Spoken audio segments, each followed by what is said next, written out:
যাই থাকে বাবু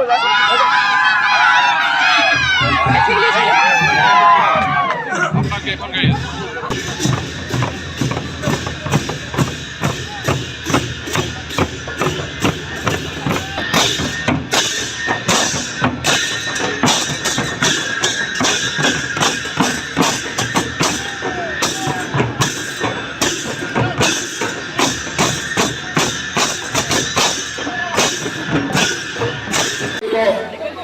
সম্পাদক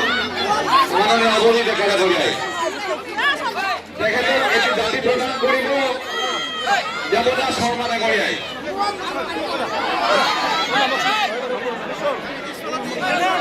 তেখেতক সহায় প্ৰদান কৰিব দেৱদাস শৰ্মা ডাঙৰীয়াই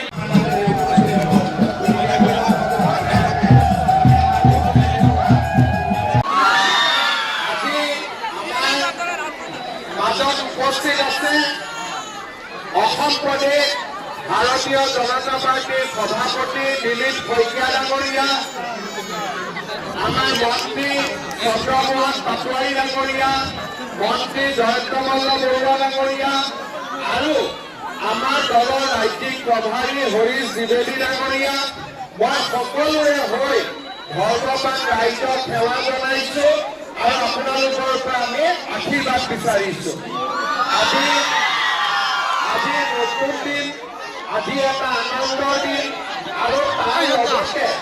নদীবাসী ৰাইজৰ বাবে এটা পবিত্ৰ আৰু আধ্যাত্মিক দিন 103 বছৰে অনুষ্ঠিত কৰি অহা মহাবিষ্ণু যজ্ঞত আহিবলৈ পাই মই নিজকে পৰম ভাগ্যৱান বুলি অনুভৱ কৰিছো আৰু আপোনালোকৰ মৰম চেনেহ দেখা পাই সঁচাকৈয়ে মই আনন্দিত হৈছো মই আপোনালোকক এটাই অনুৰোধ কৰিম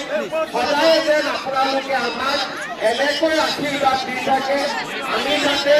আপোনালোকৰ আশীৰ্বাদেৰে বলীয়ান হৈ শক্তিবন্ত হৈ অসমবাসী ৰাইজৰ বাবে কাম কৰি যাব পাৰো